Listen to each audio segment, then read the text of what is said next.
News Radio 700 WLW. As we talked about earlier in the show, there is a morality question for those of the Catholic faith. But even that factored in, this is more and this is better when you have more compared to what we had, 2 months ago, which was not much. So where are we with this whole vaccine thing?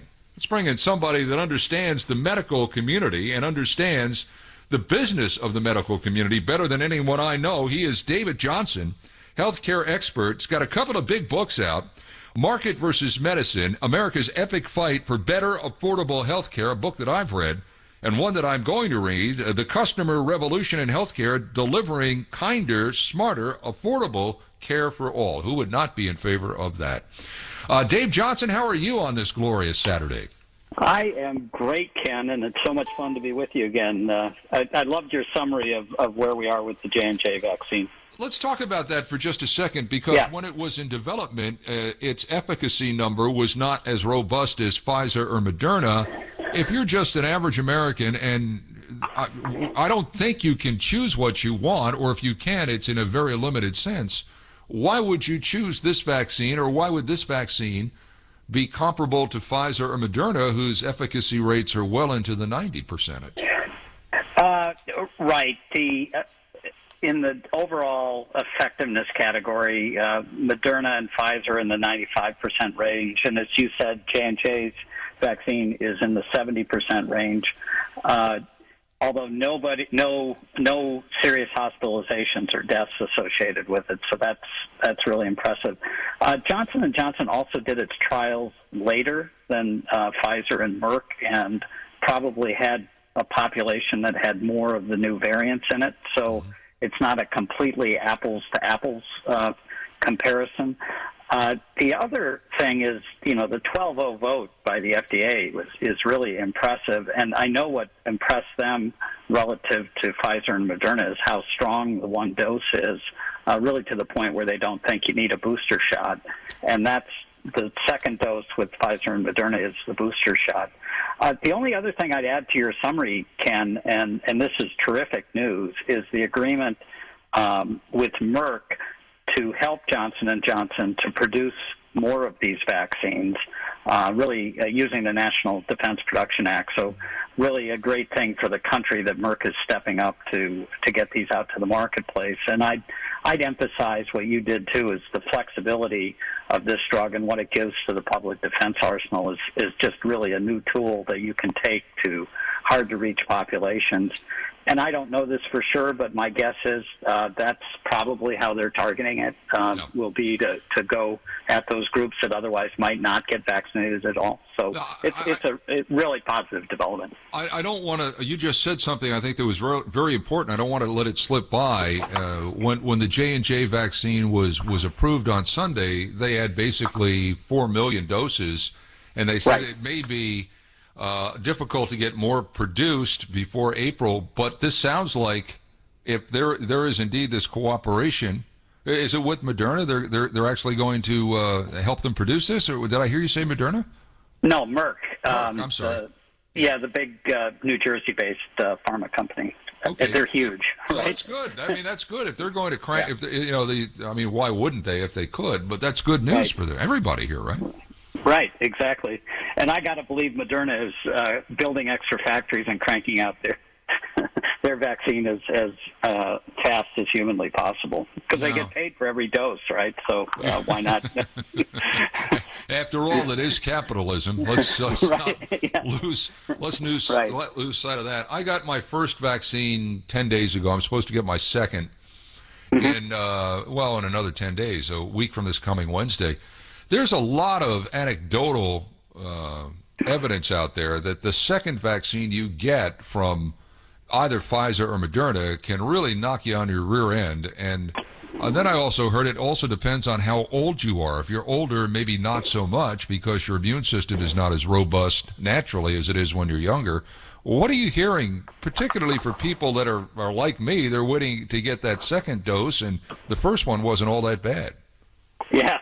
My wife got her second dose about a week and a half ago, and she was on the couch all day long after that. So, but my data sample of one is you're spot on, and I think there is some variation. Some people hardly feel anything, and others are really knocked out, but never more than for a day or so. Yeah. So if you're going for your second shot, I think I'd just prepare to sit at home, watch some TV, read a book, whatever. Just take it easy. And yeah, because if you're in that age group, chances are particularly if you're the over 65 crowd, you're retired, or at least have the ability to control your own schedule at that point. I would think that probably is just something to factor in, or just factor in a PTO day or something like that, because it just makes sense. What of this information that came out on Friday, Dave?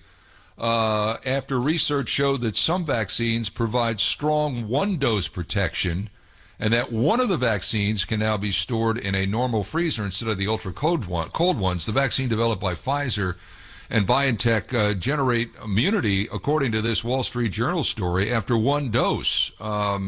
That's some new information, is it not? It's not completely new.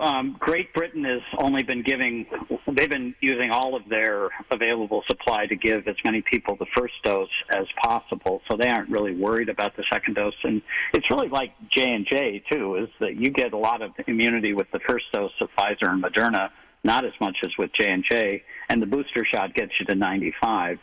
But there's real benefit to getting that first shot as well. So. Yeah. And the other thing is, we did the trials, and you had, 70,000 people or so go through those, and now we're having millions, right? So, and they're tracking all that, so that it's, more information, more data in, better understanding of how these work, greater population across which to see, to measure the effectiveness, to measure side effects, and so far, they're really, the news is almost uniformly good. Yeah, there's some soreness on the second shot, but by and large, this thing's rolling out pretty smoothly. And you're starting to see it in the vaccine resistance percentages, too. Those are coming down. In December, when this was first getting rolled out, almost half the people in the country said they were reluctant to take the vaccine. That's down to 30% now. Recent few numbers.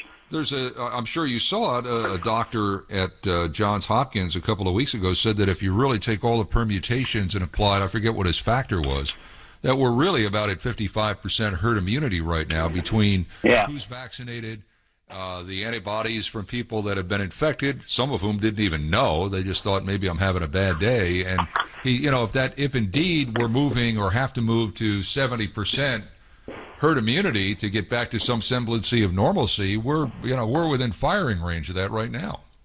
Yeah, that's Marty Macri. He's a friend of mine and just a great Smarty. Did doctor. You call him Smarty? Is that his name? No, Marty. Marty. Marty. Yeah, he sounds pretty smart to me. I am going to start calling him Smarty. He is a friend of mine. And Marty had an op-ed in the journal, as you're saying, and he predicted we'd hit herd immunity by the end of April. Now, he's putting a lot of weight on the antibodies from those who've had the COVID to get up to that 70-75% threshold. I haven't seen many go out or be that daring. That he's been the most aggressive in terms of that prediction. And he also attributes the decline that we're seeing in the numbers in large measure more to people having had COVID than to the vaccines or social distancing and so on. And there's a fair amount of debate on that. Well, it's a pretty complex series of interactions. Dave Johnson's with us, healthcare expert. His new book, The Customer Revolution in Healthcare, Delivering Kinder, Smarter, Affordable Care for All. Well, I'm sure you saw Mississippi and Texas are open for business. The mask mandate has been dropped. Doesn't mean you can't wear a mask. It just means you don't have to wear a mask. A lot of people are up in arms about that. I just talked to a psychiatrist, maybe like an hour ago, about I think it's going to be more difficult for us as a society to take the mask off than it was to put the mask on. I mean, we've kind of been conditioned to keep it on, but the governors in those states, I guess they've weighed what this pandemic is, both medically, financially, and I guess the third factor would be emotionally on their states, and through their jurisdiction, they've decided to end the mask mandate in their states. I know that the mask has become so highly politicized over the course of the last year. Are you okay with what they're doing? Do they know their states better than anybody else know their states, or are we, getting the cart before the horse here? I personally think it's the latter, and it's more a political statement than a public health statement. I really don't see what the compelling need was to come out, right now and say we're ending it, almost like we're at the finish line. And in Texas, there's been a lot going on down there with the storm and the power outage and the water and all of that. So maybe this is partly a calculation to offset that. But I got to say, I thought it was premature. It wasn't as though the people were screaming for it, and we'll see. I think Texas in particular, which has evidence of 5 to 6 of these new variations in the state, is running a real risk that they could have another outbreak. I can tell you, I have family that lives down there. It's not being universally embraced. There's a lot of people there that are there's consternation as to whether or not this is a good idea or not. And we'll see. I mean, it could go up. I mean, and then you've got all the other implications of the border being open, people coming in from South American countries. Are they carrying it? I think if we think the politics have run rampant with this before, I think it's only going to be geared up because, let's say, cases go up in Texas. Why do you see the finger pointing on that one? So, I'm not sure. We're closer here to what Texas is doing in Ohio, but we're not close. The governor almost said the other day, if we hit this mark, I think it's 50 new cases per 100,000, then then we can open up. That's a pretty steep number to reach. But I don't think it's being universally accepted in Texas as a good thing. Yeah, Ken, I have a friend in the restaurant industry, and he was saying that human beings are human beings, and he said the really great people that were going to restaurants before are tipping even more generously, are being compliant with whatever public health recommendations the restaurants have, and those that were a pain in the neck before, lousy tippers, difficult to deal with, are even more difficult. So, you're telling people they have to put a mask on, and you get someone in the wrong mood. You may end up with a bar fight on your hands. But, I don't think that's indigenous to any one section of the country. I don't think people are people. That's for sure. Dave Johnson, it's always great having you on. You can find him at 4 Sight Health, 4sighthealth.com. And again, 2 books, Market versus Medicine, America's Epic Fight for Better Affordable Healthcare. It's a terrific read. And The Customer Revolution in Healthcare, Delivering Kinder, Smarter, Affordable Care for All. Great catching up with you. I got to tell you, Ken, the first thing I'm going to do is write Marty an email and tell him he's got a new nickname. He's got a new nickname. He's now Smarty Mackery. David, stay healthy. Thank you so much for your time. You too. Bye-bye.